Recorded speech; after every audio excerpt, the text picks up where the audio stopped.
জুলাই গণঅভ্যুত্থানে রাজধানীর যাত্রাবাড়ীতে সংঘটিত গণহত্যার বিচার কাজ গুরুত্বের সঙ্গে এগিয়ে নিচ্ছে আন্তর্জাতিক অপরাধ ট্রাইব্যুনাল।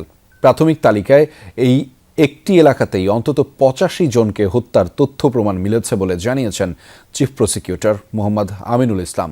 দুপুরে যাত্রাবাড়ীতে জুলাই আন্দোলনে নিহত পরিবার ও আহতদের নিয়ে আয়োজিত এক গণশুনানিতে এই তথ্য জানিয়েছেন তিনি। ২০২৪-এর জুলাই গণঅভ্যুত্থানে যে কয়েকটি এলাকা রক্তে রঞ্জিত হয়েছিল তার মধ্যে অন্যতম যাত্রাবাড়ী। সেখানে ঘটে যাওয়া নৃশংস গণহত্যা ও নির্যাতনের বিস্তারিত জানতে আয়োজন করা হয় গণশুনানির। এতে অংশ নিয়ে সে সময়কার নির্মম নির্যাতনের বর্ণনা দেন ভুক্তভোগীরা। চিফ প্রসিকিউটরের হাতে তুলে দেন নানা তথ্য প্রমাণ। ভাই, মানুষ মাথায় গুলি খেয়ে বাঁচে, তাইলে আমার ভাইটা কেন হাতে 2টা গুলি খেয়ে মারা গেল? আমার ভাইটা এমন নির্মম ভাবে ওরা মারছে। আমার মিরাজ হত্যার বিচার চাই। আমার মিরাজে যারা হত্যা করেছে, যাদের নির্দেশে হত্যা করেছে, আইনের কাস্টডিতে যাতে আনে, সুষ্ঠু তদন্ত করে যারা অপরাধী তাদেরকে যাতে শাস্তি দেওয়া হয়। বর্তমান সরকার যিনি আছে উনি যেন আমাদের সন্তানদের হত্যার বিচার করে।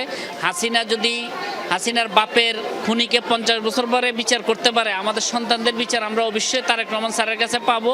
চিফ প্রসিকিউটর আমিনুল ইসলাম জানান, যাত্রাবাড়ী গণহত্যায় প্রাথমিক তালিকায় নিহত 85 জনের নাম পেয়েছে ট্রাইব্যুনাল। বলেন, মামলা দ্রুত নিষ্পত্তির জন্য অগ্রাধিকার ভিত্তিতে কাজ করছে আন্তর্জাতিক অপরাধ ট্রাইব্যুনাল।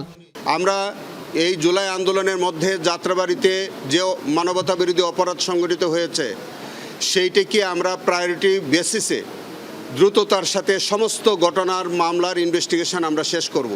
অত্যন্ত দ্রুততার সাথে যত দ্রুত সম্ভব এই মামলার বিচার কার্য আমরা সম্পন্ন করব।